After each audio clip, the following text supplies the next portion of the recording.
तो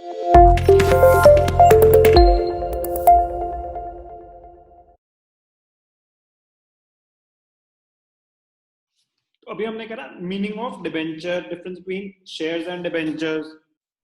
अब accounting treatment में इस चैप्टर में हम क्या क्या सीखेंगे। इशू ऑफ डिबेंचर्स में क्या क्या सीखेंगे। सबसे पहले issue of debentures for cash. Issue of debentures for cash. Second, issue of debentures for consideration other than cash। मतलब एक तो आपने डिबेंचर्स इशू करे, आपको पैसों की जरूरत थी। एक कंसिडरेशन अदर देन कैश, आपने कोई लैंड खरीदी, बिल्डिंग खरीदी, एसेट खरीदा, किसी का बिजनेस टेक ओवर करा और उनको पैसों की जगह क्या दे दिए, debentures. Issue of debentures for consideration other than cash. Next concept, various cases of issue, various cases of issue from the point of view, from the point of view of redemption, various cases of issue from the point of view of redemption, various cases of issue, entries issue की हैं from the point of view of redemption, redemption के point of view से।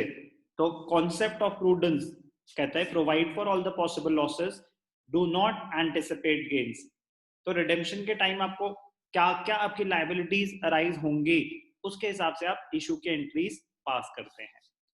तो one of the most important concept of this chapter, क्योंकि issue of debentures for cash very similar to issue of shares for cash, issue of debentures for consideration other than cash exactly same as issue of shares for consideration other than cash। ये पहली चीज होगी जो आप नई सीखेंगे। Next concept, issue of debentures as collateral, as collateral security. आपने loan लिया बैंक से, किसी फाइनेंशियल इंस्टीट्यूशन से, सिक्योरिटी में कोलैटरल मतलब एडिशनल सिक्योरिटी में आपने अपनी कंपनी के डिबेंचर्स मॉर्गेज कर दिए, तो उसकी अकाउंटिंग ट्रीटमेंट क्या होगी। फिर treatment of interest on debentures, treatment of interest on debentures. तो जैसे मैंने बताया ना, मोस्ट इंपॉर्टेंट पार्ट ही वही था अकाउंटिंग ट्रीटमेंट में जो यूज होगा कि शेयर होल्डर्स को मिलता है डिविडेंड, उसकी कोई जर्नल एंट्री हमें नहीं करनी, शेयर्स का पार्ट ही नहीं था वो। डिबेंचर होल्डर को मिलता है इंटरेस्ट, उसकी ट्रीटमेंट हमारे कोर्स में है। एंड इंटरेस्ट का नेचर क्या होता है, it is a charge against profits. Charge against profit मतलब मैंडेटरी पेमेंट है, इंटरेस्ट की एंट्री पास होगी होगी, बेसिकली इंटरेस्ट देना ही होगा, वो बोले या ना बोले, प्रॉफिट्स हो या ना हो, इंटरेस्ट तो डिबेंचर होल्डर्स को देना ही पड़ेगा। एंट्री हम क्वेश्चन में तब पास करेंगे जब वो मांगेंगे, बट रियलिटी में, रियल लाइफ में, प्रैक्टिकली मतलब क्या होता है, चार्ज अगेंस्ट प्रॉफिट्स का मैंडेटरी पेमेंट, मैंडेटरी देना ही पड़ेगा। Last concept issue of debentures का,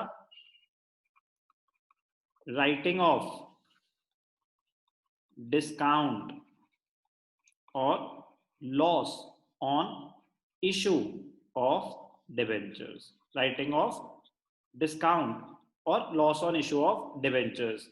debentures can be issued at a discount, difference between shares and debentures में पढ़ा था, shares can not be issued at a discount, debentures can be issued at a discount. Issue पे जो discount दे रहे हैं और debenture जब रिडीम होंगे तो उन पे प्रीमियम हो सकता है, वो सारे लॉसेस होते हैं कंपनी के, कैसे राइट ऑफ करे जाते हैं, उनके अकाउंटिंग ट्रीटमेंट सेपरेट है। डिबेंचर्स दो पार्ट्स में डिवाइडेड है, issue of debentures and redemption of debentures. Issue of debentures में हमें क्या क्या पढ़ना है?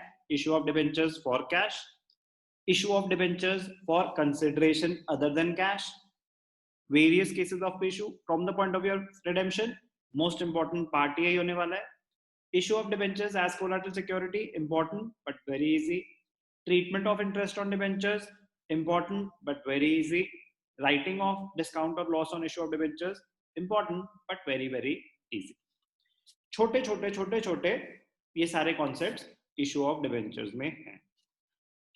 कंपनी अकाउंट्स पूरा 20 मार्क्स का है, जिसमें शेयर्स भी है, डिबेंचर्स भी है. शेयर्स नॉर्मली 12 मार्क्स तक का आता है, 8 मार्क्स का डिबेंचर्स आता है.